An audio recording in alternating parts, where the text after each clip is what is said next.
Agora sim, muito boa noite, graça e paz para a sua vida.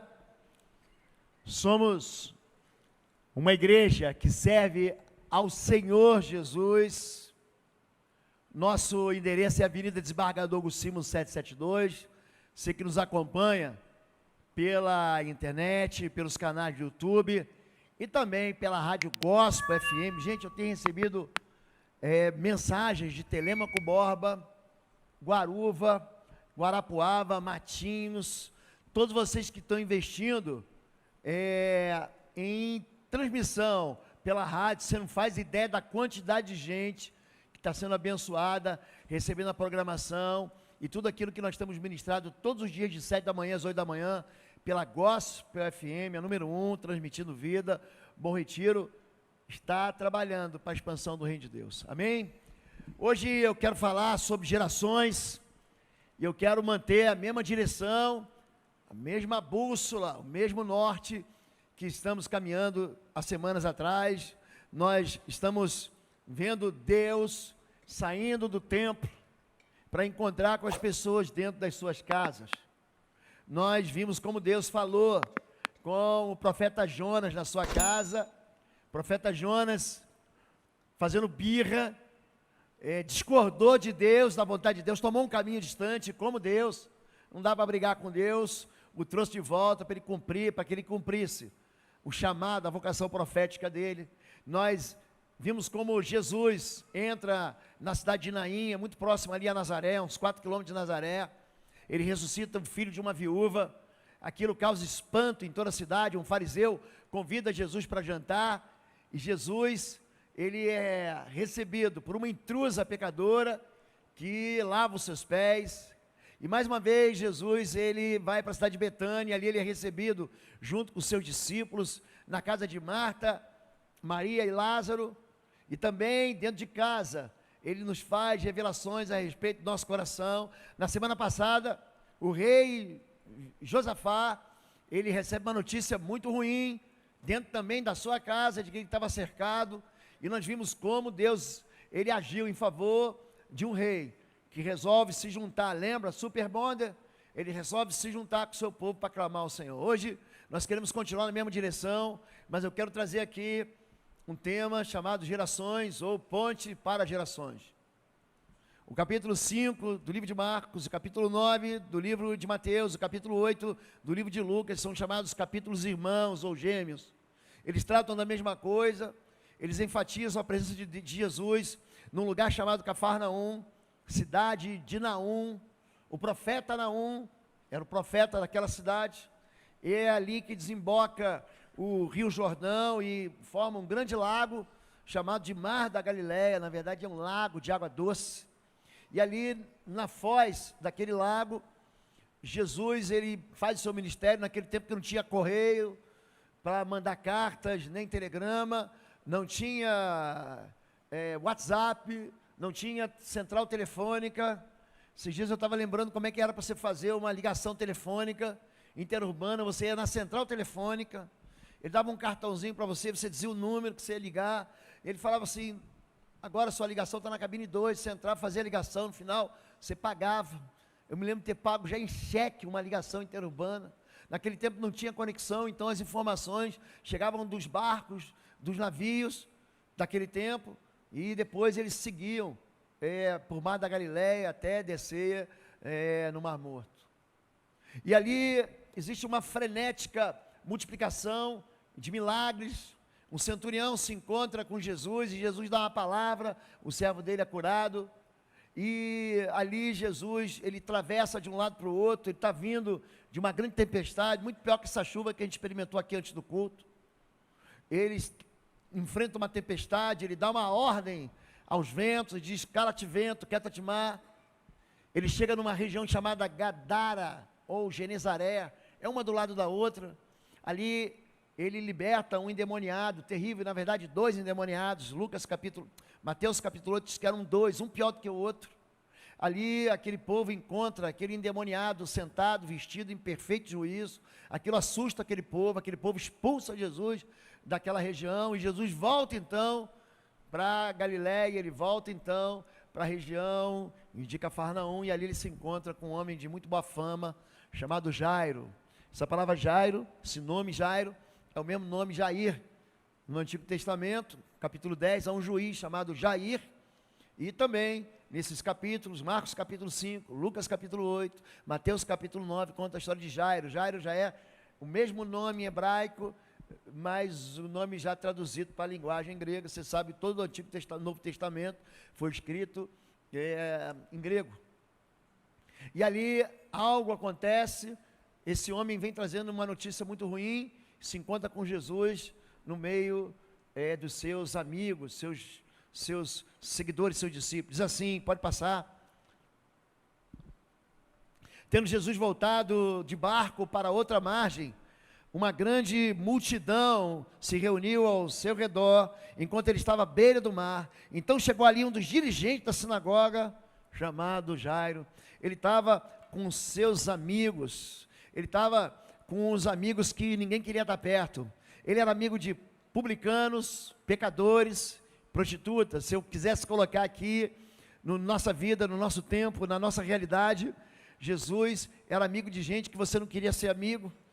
Eu olho assim, vejo aquelas pessoas adoentadas, sem possibilidade de cura, os aidéticos, soropositivos, os desenganados, os viciados, os enlouquecidos, os problemáticos.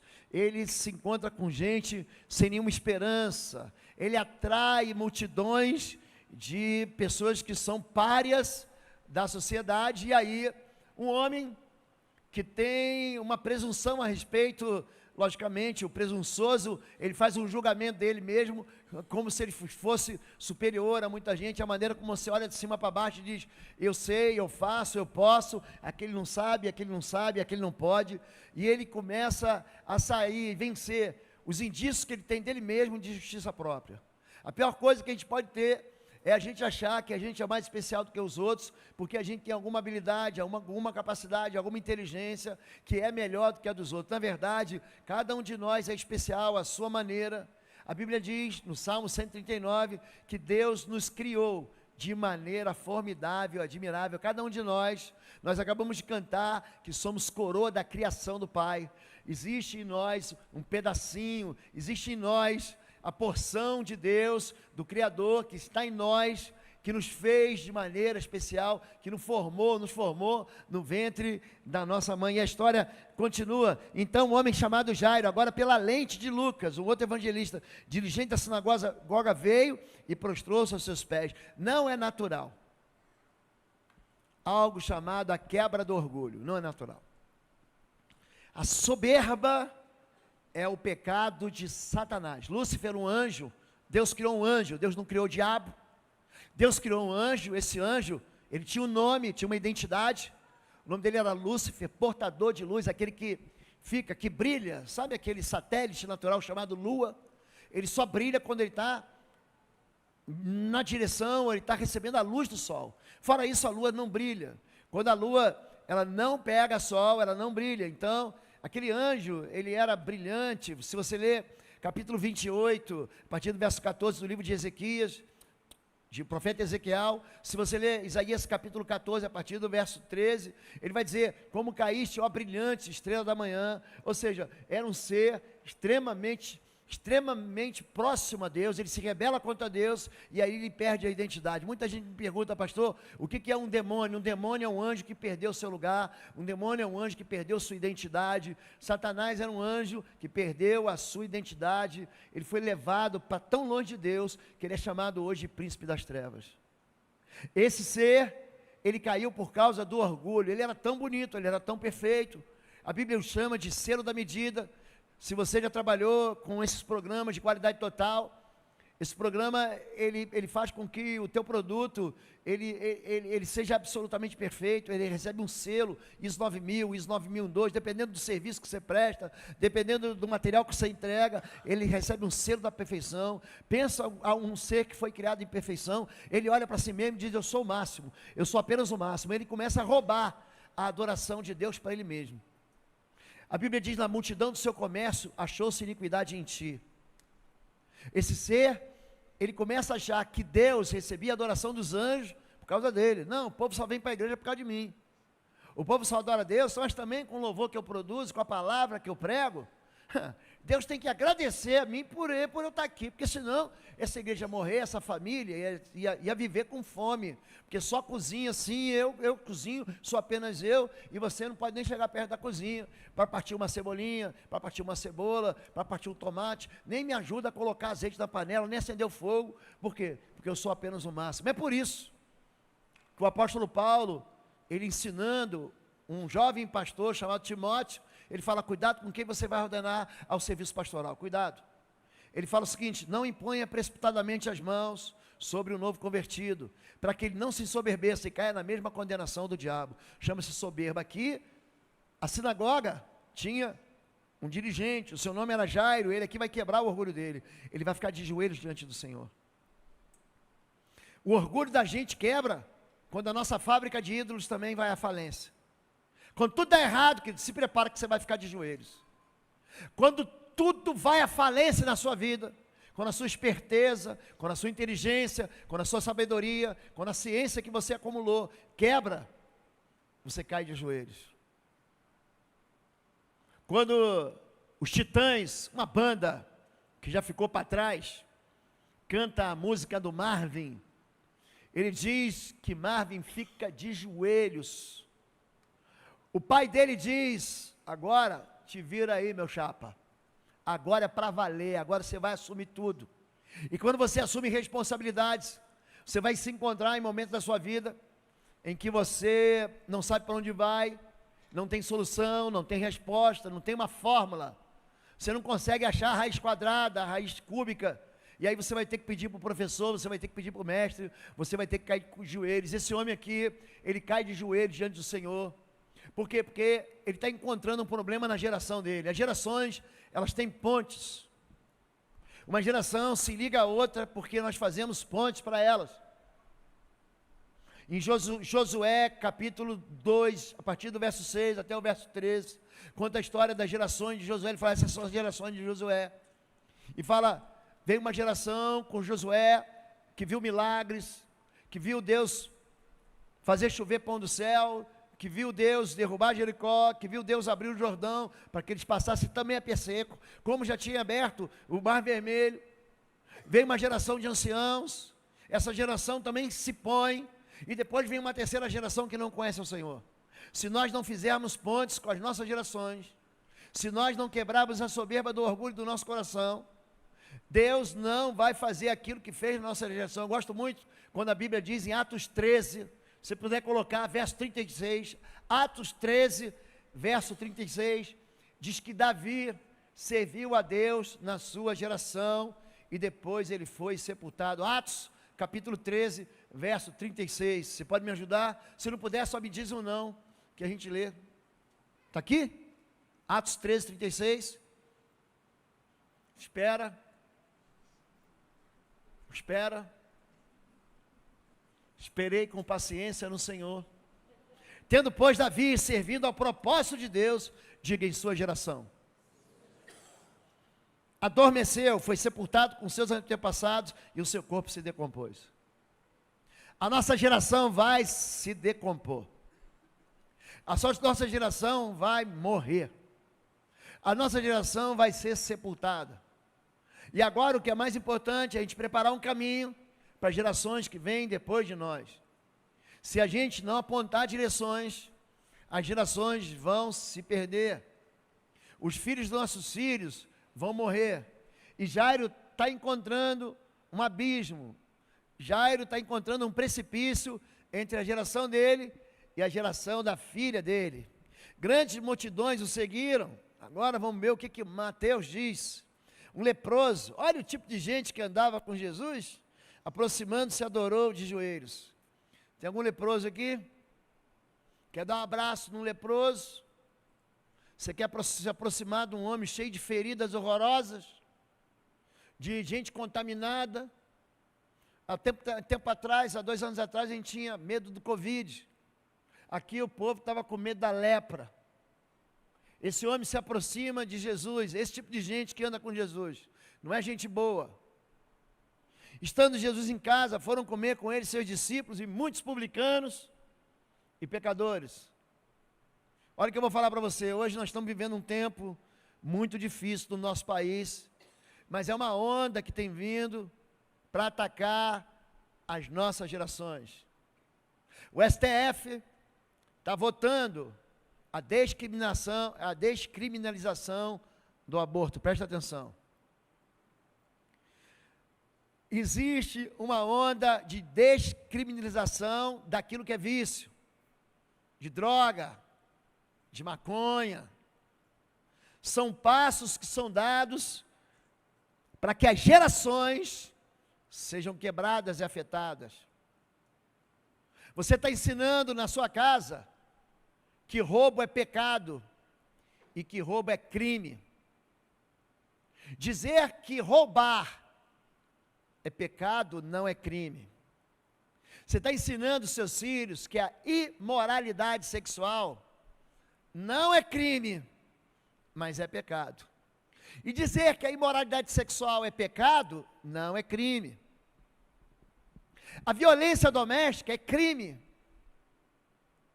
e é pecado. E você pregar contra a violência doméstica não é crime.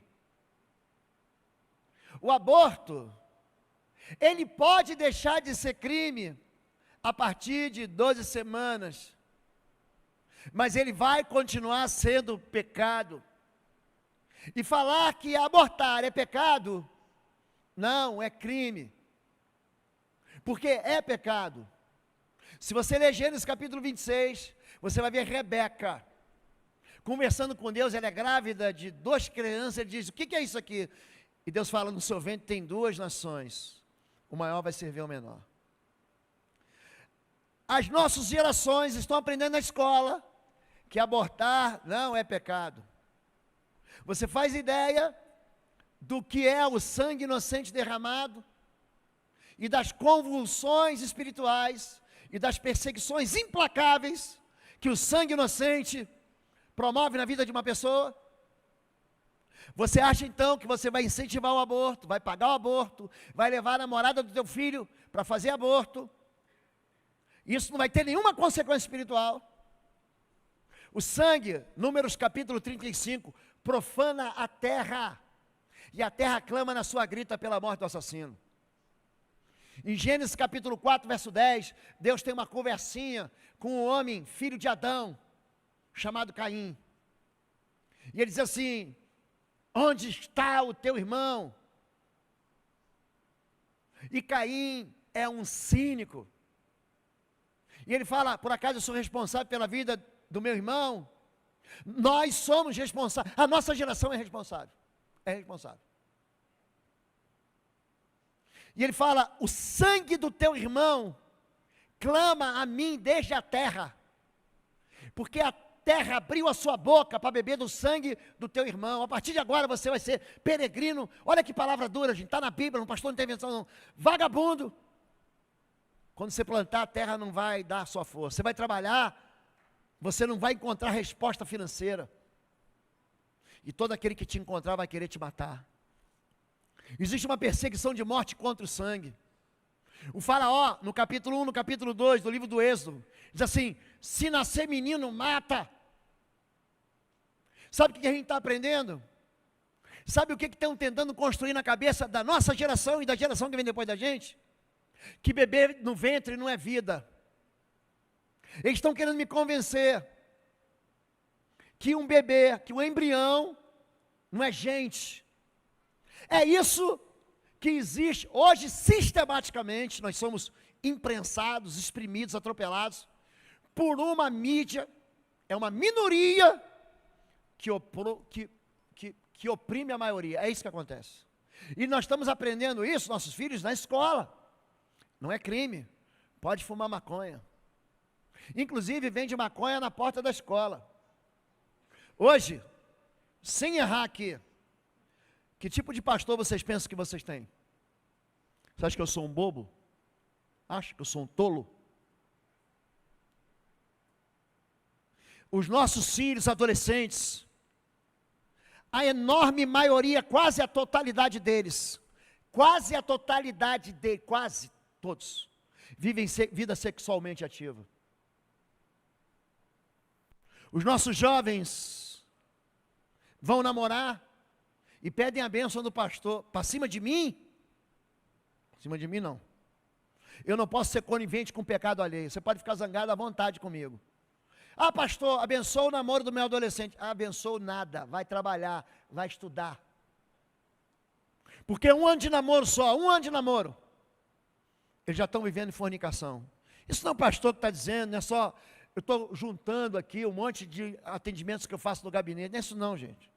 Isso é pesquisa científica. Entra no barna.com, entra no family.com para você ver. Ah, pastor, abençoa o namoro do meu filho com a minha filha. Não abençoo. E o que eu faço, pastor, enquanto eu não caso? Junta dinheiro. Casar é caro. Pastor, a varoa não vem. Ora e ganha bastante dinheiro. Porque mulher bonita custa caro, meu chapa. Custa caro. Porque todo mundo vai entortando, vai caindo as coisas. E para isso tem cirurgia, você pode pagar, passar ele 10 vezes no cartão. Você vai pagar, vai ficar linda, linda. Mas o cabelo está assim, gente, eu boto cabelo se eu quiser, eu viro o Cláudio Duarte aqui com uma peruca colada. Eu faço implante se você quiser. Beleza é comprada. Então você quer o quê? Você quer namorar? Ah, primeiro esteja pronto para casar. As nossas gerações estão sendo perdidas por causa de uma visão, preste atenção nisso. Que está entrando dentro da escola e você começa a falar, isso é pecado. Teu filho, minha mãe não sabe de nada. Meu pai, minha mãe é retrógrada. Sabe do que a gente é chamado, nós cristãos? Ah, eles são fechados, são tapados. Somos chamados de estúpidos, de ignorantes, conservadores. Pronto, você quer te agredir hoje? Você é um conservador. Não, que da palavra de Deus não vai mudar, não. A lei, os magistrados vão fazer leis que nós vamos cumprir. Mas o pecado vai continuar sendo pecado. Não adianta a gente querer dizer, não, pastor, mas o mundo é assim, querido, isso chama-se Janela de Overton. É um psicólogo que ele diz que a gente vai sendo exprimido, empurrado cada vez mais para um mundo, não é só desigual não, gente. É um mundo perverso e vai piorar. À medida com que os sinais da vida de Cristo, eles vão sendo distribuídos sobre nossa vida, vai piorar. Não é só que nação vai se levantar contra a nação. Não é que você vai ouvir de guerras e de rumores de guerra. É que filhos vão se revoltar contra os pais. E hoje eu tenho que fazer cambalhota, dar salto mortal carpado para trás, para dizer que pecado é pecado. As pessoas vão entrando na igreja e vão fazendo o pastor se sentir cada vez menos autorizado a dizer que o pecado é pecado. Mas todo mundo faz, querido. Existe algo chamado semeadura, querido. E se a gente não se preocupar em trazer Jesus para dentro da nossa casa, presta atenção nisso, a gente vai perder a geração que vem seguinte. Por quê? Porque existe um abismo lá. Vendo isso, eu vou continuar aqui, Mateus capítulo 9, a partir do verso 10. Diz assim, no meio ali, vendo isso, os fariseus perguntaram aos discípulos dele, por que o mestre de vocês come com publicanos e pecadores? Ouvindo isso, Jesus disse, não são os que têm saúde que precisam de médico, mas sim os doentes. Falava ele ainda quando um dirigente da sinagoga chegou e ajoelhou-se diante dele. Aquele homem, para ser o principal da sinagoga, não fica pensando que ele era qualquer um. Ele era o mais estudado, ele era o mais capacitado, ele era o mais habilidoso, ele era o mais trabalhador, ele era o mais honesto, ele era irrepreensível, ele era o selo da medida. Ele tinha uma boa fama, e ele começa a ouvir que tem um sujeito de Nazaré, filho de um carpinteiro, que saiu de Nazaré e veio para Cafarnaum, e ele está fazendo milagres, mas ele começa a achar, bom, ele é de outra denominação, ele é de outra visão. Nós aqui somos batistas, nós não nos misturamos com essa gentalha. É isso. Esse homem aqui, chamado Jairo, ele era de outra estirpe, ele era de outra raça, ele tinha pedigree, Eu não me misturo com esses vira-latas aí que andam com Jesus, esses leprosos. Eu sei que Jesus é o cara. Eu sei que ele faz a obra de Deus. Olha que bonito. Ele está lá pregando no Cachimba, em Ganchinho, na Vila Zumbi. Mas eu sou do Batel. Eu sou do Champanhar. Eu sou de Bom Retiro. O mais aconchegante dos bairros de Curitiba. É perto do Centro Cívico, é perto do lugar de governo do Estado. Eu não me misturo com esse povo da periferia. Ele vence a boa fama dele, ele fica de joelhos, ele entra no meio da favela. Vocês estão entendendo o que esse homem faz? Ele entra no meio, eu ia usar o nome de uma torcida, mas hoje eu não estou muito feliz, eu vou ficar bem quieto. Vendo Jesus, prostrou-se a seus pés. Olha como é que a gente fica de joelhos. E lhe implorou insistentemente: minha filhinha, a geração, está morrendo. Minha filhinha está morrendo. Vem, por favor, impõe as mãos sobre ela, para que seja curada e viva. Jesus foi com ele. Olha lá a multidão, seguindo a multidão. Olha lá. Lembra que eu falei? Uma multidão segue a Jesus, e uma multidão segue a multidão. Olha aqui, de novo. Uma grande multidão o seguia e o comprimia. Aí, para quê? Vamos ver o destino cruel, vamos ver agora, para que serve o dinheiro desse Jairo, porque ele é rico. Ele paga um plano da Unimed, mas ele não paga o plano enfermaria não, querido. Ele não paga o plano associado que você paga ele paga UTI aérea internacional. Ele paga um plano e ele consegue pagar o remédio caro. Quanto custa? É para internar onde? No Albert Einstein. Eu vou lá. Eu não vou na UPA. Eu não vou no SUS. Qual é o hospital caro aí? Onde é que tem resposta? É o Sírio-Libanês? Eu levo para o Sírio-Libanês. Qual hospital aí que funciona bem? É o hospital dos judeus em São Paulo? Que é tudo equipamento. As senhoras católicas que mantêm esse plano que eu investigo e trago cura. Você ouve isso? Na rádio eu ouço isso. Fala, povo lindo do Senhor na Itália, eu sou o pastor Oswaldo Lobo, diretor do Instituto Êxodo de Libertação e Batalha Espiritual, e dias 20, 21 e 22 de outubro agora de 2023 estaremos juntos na Itália. Então reúne todo o povo italiano, reúne todos os brasileiros na Itália, todos aqueles que querem receber do Senhor para se encontrar com a gente em Bolonha. Esse vai ser uma imersão, esse vai ser um tempo em que você vai aprender mais do Senhor, que você vai aprender a libertar cativos, a pôr em liberdade os oprimidos e vai poder experimentar do poder de Deus na sua vida. Eu fui convidado pela associação Filipenses 4:13 para ministrar uma conferência de imersão na área de guerra espiritual. É imperdível. Eu vou deixar o número de contato para você se inscrever e também o e-mail para você entrar em contato. Deus te abençoe. Eu espero você na Itália, Bolonha. Vai ser uma bênção. Esse homem aqui, ele vai vencer um destino que é cruel da filha dele, uma geração que se perde. Implorando-lhe, Lucas 8. Você vê que a gente está fazendo aqui que nem o Tarantino, né, nos filmes. Você vai e volta. É que nem televisão. Sabe quando você está vendo o jogo na Copa do Mundo? A câmera invertida da Globo. Aí pega o gol de um lado, pega o gol do outro, pega por trás, pega... Agora de novo. Olha a graça. Lembra do Galvão Bueno? Chama o VAR. Aqui nós estamos chamando o VAR. A gente lê como que Marcos vê, como que Mateus vê, como que Lucas vê, implorando que fosse, diga, a sua casa. Porque a sua única filha, de cerca de 12 anos, estava à morte. Estando Jesus a caminho, uma multidão o comprimia. Esse homem, ele vai ter que vencer o orgulho dele, de dizer, aquela gentalha vai ter que entrar na minha casa também, porque Jesus está vindo aí. Não, cuidado, sabe por quê? Cuidado para não ser tarde demais. Cuidado para você não esperar demais para se converter.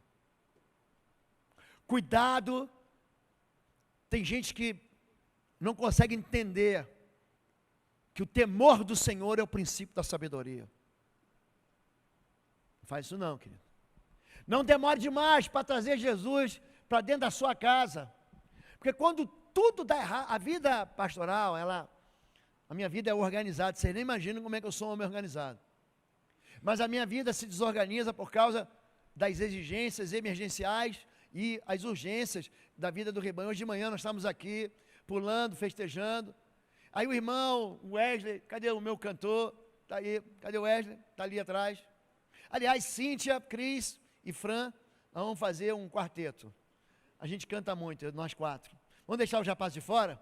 Só nós, Fran, Cris, cadê a Cíntia? Está ali, vamos cantar junto nós quatro. Eu mudo e vocês cantando. A gente cantando, a Wesley, dança aí, pastor. Eles gostam de fazer zombaria comigo. Aí de repente o pastor Marco falou assim: pastor, vou ter que ir embora do culto. Emergência, o que houve? Temos que ir num sepultamento, um parente de um irmão, uma pessoa ligada a um irmão que acabou de se converter, está sendo sepultado. E aí a gente que combinou almoçar com a família, com o filho e com o neto, a gente sai correndo daqui, o Marcos foi, falei: Marcos, você é o 02 aqui, meu filho, faz o que você quiser. Ou você vai mandar um pastor ir, ou você vai. Ele falou: eu vou mesmo. E ele foi. Emergência. É uma emergência. Aqui Jesus, o problema está dentro da minha casa. Gente, o que você deixou de problema dentro da tua casa? O que está faltando para você trazer a tua casa, ou para a tua casa Jesus? O que está faltando para você levar uma célula para dentro da tua casa? Que desgraça você está esperando para ter que trazer Jesus para dentro da sua casa? Me explica isso. Estava ali, o negócio vai complicar aqui. Certa mulher, tem nem nome, certa mulher, que havia 12 anos vinha assim, sofrendo de uma hemorragia. A filha de Jairo tinha 12 anos, estava morrendo.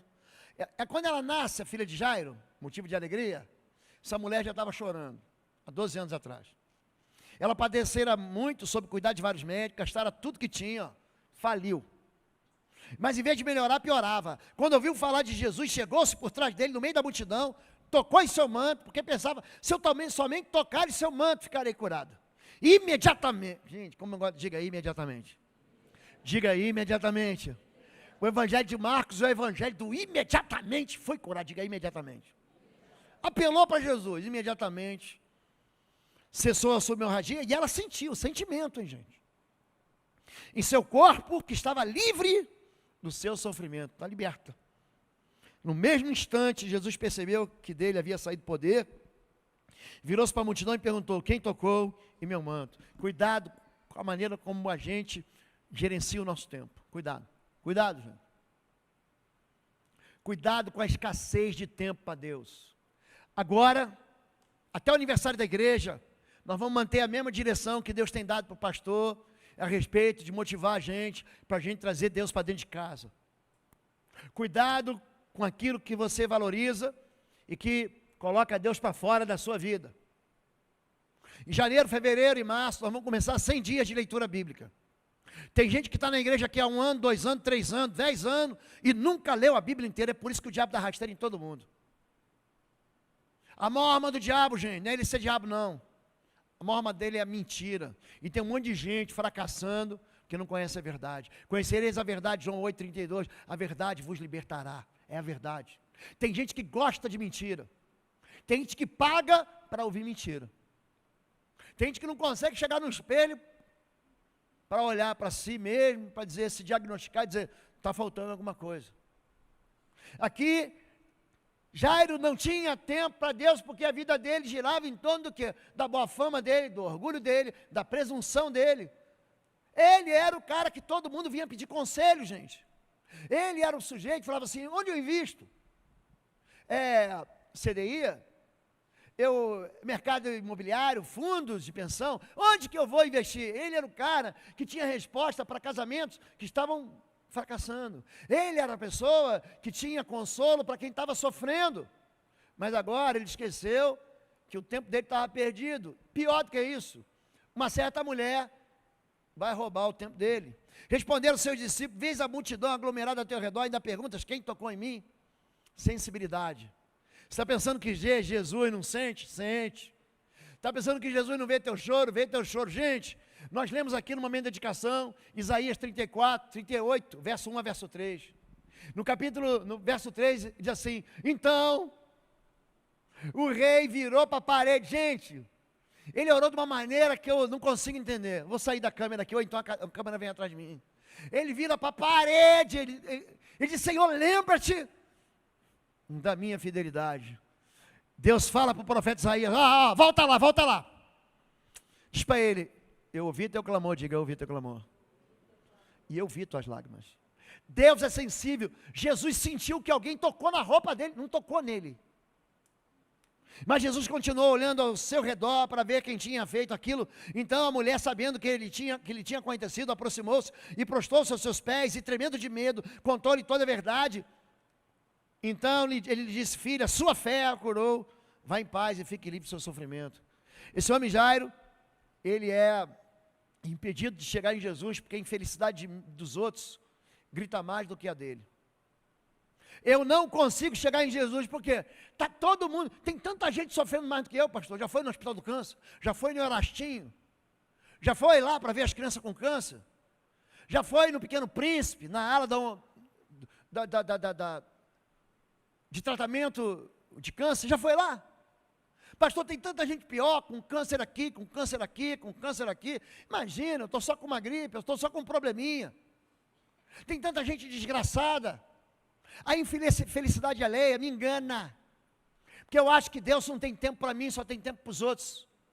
Essa mulher se intromete, e essa passagem é uma passagem que fala de um milagre dentro do milagre, porque Jesus vai fazer um milagre, mas essa mulher interrompe e rouba um pedaço de milagre para ela. Ela estava sofrendo, ela tinha gasto dinheiro, ela tinha uma hemorragia, ela estava solitária. Sabe por que ela está tremendo de medo? Porque mulher, quando estava no templo, olha como é que o cristianismo, essa é uma boa resposta para a gente que gosta de feminismo, que gosta de criar homens frágeis, fracassados. Ela não podia nem encostar no homem durante o período dos 7 dias que ela tinha de regra, nem tocar em ninguém, nem ser tocada nem pelo filho. Eu estava conversando com uma moça, eu falei: minha irmã, o papel do homem é matar um leão a cada dia. Ela falou: pastor, o problema é que quando você tem um homem dentro de casa que não é homem, a mulher tem que matar o leão, partir o leão, cozinhar o leão, servir o leão e depois ainda tem que lavar a louça. É isso que o feminismo fez e tem feito por aí. E tem gente que está achando isso bonito. E tem gente que está achando isso lindo. Pastor, é isso mesmo. E aí chama isso de avanço. Esse homem, enquanto Jesus ele estava falando, chegaram algumas pessoas na casa de Jairo, o dirigente da sinagoga: sua filha morreu. Disseram a ele: ele vai vencer o drama da dor. Esse homem, ele recebe o que a gente chama de má notícia, vem para todo mundo. Não adianta, esse mundo que foi caído pelo pecado, vai trazer para você notícias ruins, vai trazer mesmo. A gente não fica na expectativa de receber uma notícia ruim, mas de vez em quando, ela chega e ninguém na história humana experimentou não ter má notícia. O único sujeito que parece que não teve má notícia é um irmão nosso, segundo Crônicas capítulo 5, chamado Jabes. Ele orou a Deus: me abençoa, me faz prosperar, que a tua mão seja sobre mim, que o mal nunca me toque. E Deus deu para ele o que ele pediu. Ele nunca sofreu, só que ele foi o causador de dor na vida da mãe dele, que a palavra Jabes quer dizer sofrimento. Pensa uma mãe que sofreu para ter um filho. Sabe aqueles irmãos que tem um cabeção? Sabe? Aquele bebê, gente, tinha um cabeção, rasgou a mãe inteira. Naquele tempo não tinha cesárea não, meu irmão. Não tinha anestesia, não tinha hack, peridural. Você sentia dor e sentia dor mesmo. O nome dele era causador de dores. Mas ele ora para que ele não cause mais dor e para que ele não sinta dor. É a única esperança, a gente vai sofrer. Não precisa mais incomodar o mestre, a filha morreu. E aí a gente aprende, sabe o quê? A esconder sentimentos. Nós temos aqui, toda terça-feira, 19h30, Clínica da Alma, gente. Que eu tenho recebido de notícia, de gente que está sendo abençoado na Clínica da Alma. Porque na Clínica da Alma você coloca para fora as suas dores, você não esconde, você não coloca na escuridão, nas sombras da alma, dos guetos escondidos, as nossas dores. Gente sofrendo, não incomoda mais, acabou para você. Terminou tudo, tem um ponto final. E ele vence essa escuridão, como quem diz, eu vou ficar resignado, eu vou compreender, não fazendo caso do que eles disseram. Jesus disse, Jesus vai, calada,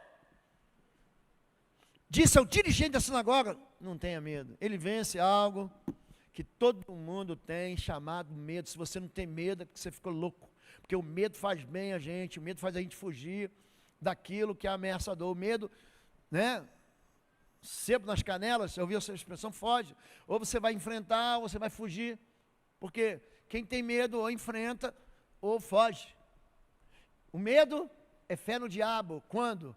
Quando o medo é medo de obedecer a Deus. Quando Deus diz, vai, eu vou ser contigo, não temas, essa é a palavra de Deus para Josué, eu vou ser contigo, onde você for, vou estar contigo, e de fazer discípulos de todas as nações, batizando-os em nome do Pai, do Filho e do Espírito Santo. Eis que estarei convosco todos os dias, até o final dos séculos. Não vos deixarei órfãos, eu não abandonarei, jamais o deixarei.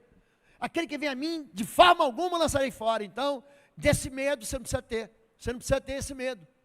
Você não precisa ficar ativando novos medos, mas aqui o medo é vencido por quê? Porque ele recebe a notícia que acabou, não fazendo caso, tão somente creia. O medo, gente, ele gera dúvida, e a dúvida gera incredulidade. Será que Deus vai fazer? Será que Deus vai ser Deus de verdade? Será que Deus vai cumprir sua promessa? E você começa a ativar na sua mente um curto-circuito, e esse curto-circuito leva você a esquecer de todas as vitórias que você teve no passado. O medo, ele faz você ter uma amnésia a respeito daquilo que Deus fez. É por isso que em Lamentações, Jeremias vai dizer, eu quero trazer à memória aquilo que me dá esperança. O que me dá esperança? Que um dia eu estava no sufoco, eu estava no beco sem saída, e Deus foi lá e me tirou de lá. Um dia eu estava frito, se minha mãe me pega, ela ia me espancar, e Deus foi lá e me trouxe um livramento. Um dia eu gastei mais do que eu podia, gente, eu estava frito, eu estava num buraco financeiro, Deus foi lá e me livrou da minha dívida. Um dia, pastor, eu estava doente, eu estava internado no Hospital do Pilar, no Covid, gente morrendo do meu lado, e Deus me livrou. Então, a incredulidade, ela é retirada quando entra a fé. E não deixou ninguém segui-lo, senão Pedro, Tiago, João, irmão Tiago. Quando chegaram à casa do dirigente da sinagoga, Jesus viu um alvoroço, com gente chorando e lamentando em alta voz. A tristeza faz a gente ficar triste, a tristeza leva a gente ao desespero, a tristeza e as pessoas do lado sem esperança, leva a gente à desesperança. Enquanto isso, todo o povo estava se lamentando e chorando por ela. Não chorem, disse Jesus, ela não está morta, mas dorme, a geração não vai morrer. Se você que é pai, se você que é mãe, se você que tem discípulo, pegar a direção pela mão. Nós precisamos construir pontes. Bom Retiro tem uma primeira geração, chama Estação Maternidade. Clarissa Saldanha, esposa do Dr. Paulinho. Aliás, deixa eu fazer uma propaganda aqui. Gente, médico que trabalha com gerontologia, não é para velho não, gente. É para novo, sabia disso? Quem aqui já passou, já está na faixa dos 40? 40? Levanta a mão, gente, deixa de ser covarde. É de 40 para cima. Agora você entendeu, pronto. Você já precisa ir no médico que a gente chama de velhinho, para você poder envelhecer com o quê? Com saúde. Ele vai te dar as broncas e vai falar assim, perde uns 15 quilos, você vai perder, porque você não é covarde, você é o quê? Valente. Perde ou não perde? Perde ou não perde, igreja? Aí, olha o pastor aqui, 15 quilos, é faca Tramontina, acabou. Clarissa, que deve ser ordenada esse ano se ela passar por todas as provas que vem por aí, tem uma estação maternidade, mamãe que está grávida e bebê até 1, 2 anos, aí a gente cria uma ponte para o Talmidim, é lindo. Gente, o nosso Ministério Infantil recebeu cadeiras novas, para as nossas...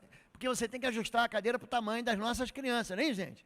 Pensa um lugar lindo para o seu filho, se você não levou ainda, leve ele vai se encantar. E lá, fica pensando que eles estão brincando. Hoje, a Ana Halley, nossa ministra infantil, que é formada, ela é academicamente preparada, uma menina de Deus, uma mulher de Deus, uma mãe de Deus, uma esposa de Deus, ela tem uma formação dentro de enfermidades da alma das crianças, são chamadas crianças neurodivergentes. Tem que ver o projeto que nós estamos fazendo de crescimento daquele lugar para a sala calma. Então nós estamos cuidando do seu filho. Agora você não pode fazer teu filho se perder. Eu tinha um pastor que dizia o seguinte: nós ganhamos os filhos na igreja e perdemos na mesa de casa. Falando mal da igreja, falando mal do ministério, falando mal de ministro, falando mal de pastor, falando mal de denominação. Nós mesmos expulsamos nossos filhos de casa, nós mesmos. Aí não entende porque que o filho se desvia, vai para uma seita, se desvia, vira ateu, porque nós destruímos as pontes que ligam gerações e gerações. Jairo está reconstruindo algo que se perdeu, ele vai buscar Jesus, ele sabe que Jesus é a resposta, e Jesus entra dentro da casa dele. A ponte tem que ser feita em cada geração. O talmidim tem que empurrar as nossas crianças para o jump, que são os nossos pré-adolescentes juniores. O jump tem que empurrar as crianças para o upgrade, tem que empurrar, e o upgrade tem que puxar eles. Eles têm que querer ir. Porque se a gente não quisesse ir, a gente estava até na 8ª série até hoje, gente. 9ª série agora, muda tudo, né, gente? E você tem que dizer para o teu filho: agora você vai para o ensino médio. Era o científico. Agora você vai aprender fatoração, produtos notáveis. Não, eu gosto tanto. Função de primeiro grau, não. Você vai ter que aprender função de segundo grau. Você vai entender o que é um delta. Você vai ter que crescer. E depois você vai falar: não, você vai para a faculdade. E depois você vai dizer: não, você vai fazer uma especialização, uma pós-graduação, um mestrado, porque senão a gente fica sempre naquela superficialidade. É isso que a gente faz. O upgrade tem que empurrar para o raia, o raia tem que empurrar para a família da fé, porque senão fica um monte de velho no raia, que não é mais jovem, a geração acaba. E a gente, família da fé, tem que empurrar para o alfa e ômega. Quando eu cheguei aqui na igreja, gente, sabe como é que chamava o alfa e ômega? Alfa e ômega a partir de 65 anos. Ah, que é isso, pastor? Eu estava conversando com um homem, pensa um homem acabado, gente, velho, estragado, maracujá de gaveta. Estava com ele ontem eu fui pregar no Rio de Janeiro, em Nova Friburgo. E aí está um homem dirigindo, eu falei: está velhinho, acabado, a gente chama de final de feira. Aquele irmão, ele falou: quantos anos você tem? Quando ele falou, ele era mais novo que eu falei: irmão, eu não estou tão velho assim. Só que a gente tem que ser empurrado. Pastor Marcos, tem uma hora, Marcos, que você tem que me empurrar, porque cá entre nós está amarrado. Cá entre nós aqui, não, tá, desculpa cá entre nós, mas eu estou casado já. Estou noutra vibe. Mas aí o Daci tem que me puxar. Pastorzão, 65 anos, meu amigo. Você tem que, quando eu cheguei em Bom Retiro, o alfa e ômega, chamava um passo da eternidade. Era o nome do ministério, tinha uma classe, a um passo da eternidade. Falei: Jesus, temos que mudar isso. É uma classe, a classe dos velhinhos, um passo da eternidade. E era o Daci que dava aula já.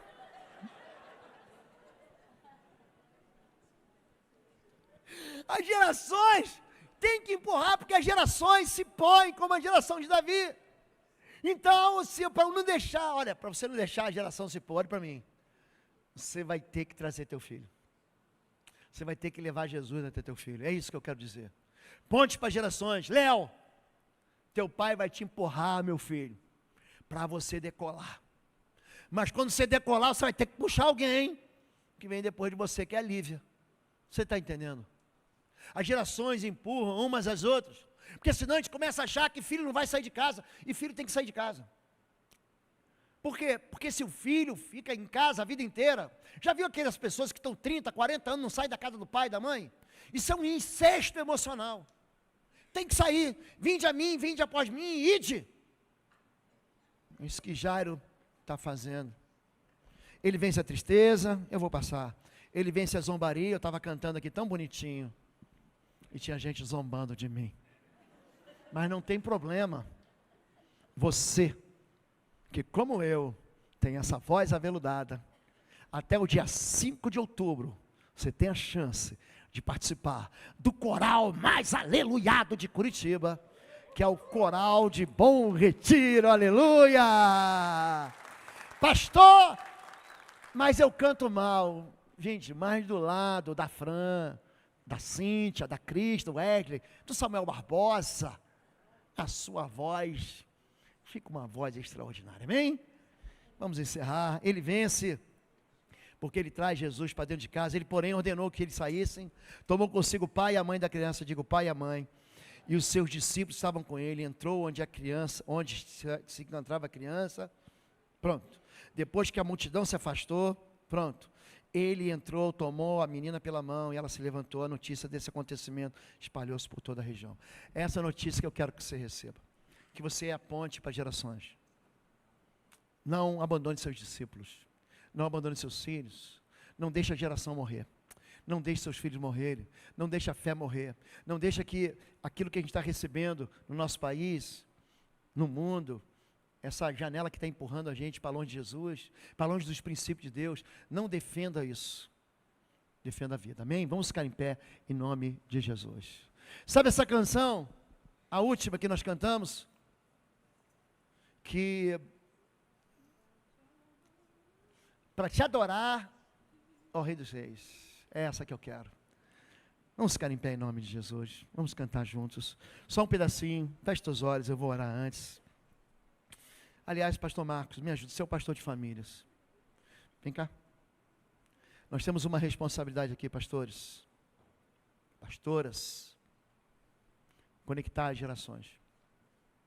Eu falei para os meus pastores, abandonem tudo o que vocês estão fazendo. Está ouvindo? Tudo. Se preocupem em levar Jesus para dentro da casa das pessoas. É só isso que eu quero saber. Se preocupem em conectar as gerações. Samuel, Igor, Clarissa, Fabiola, Elda, Darcy, Marcos, João, a nossa geração está se pondo. Está se pondo, gente. A gente tem que fazer uma ponte para a geração que vem depois de nós não cair no precipício. Quem entendeu a mensagem? Essa responsabilidade é nossa. Ele tem que estar acima de qualquer idolatria denominacional, política, filosófica. Joga isso no lixo.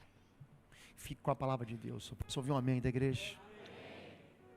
Se você quer orar por gente perdida, por gente morta, por gente adoecida, gente que está no beira do caminho, é hora de quebrar o orgulho.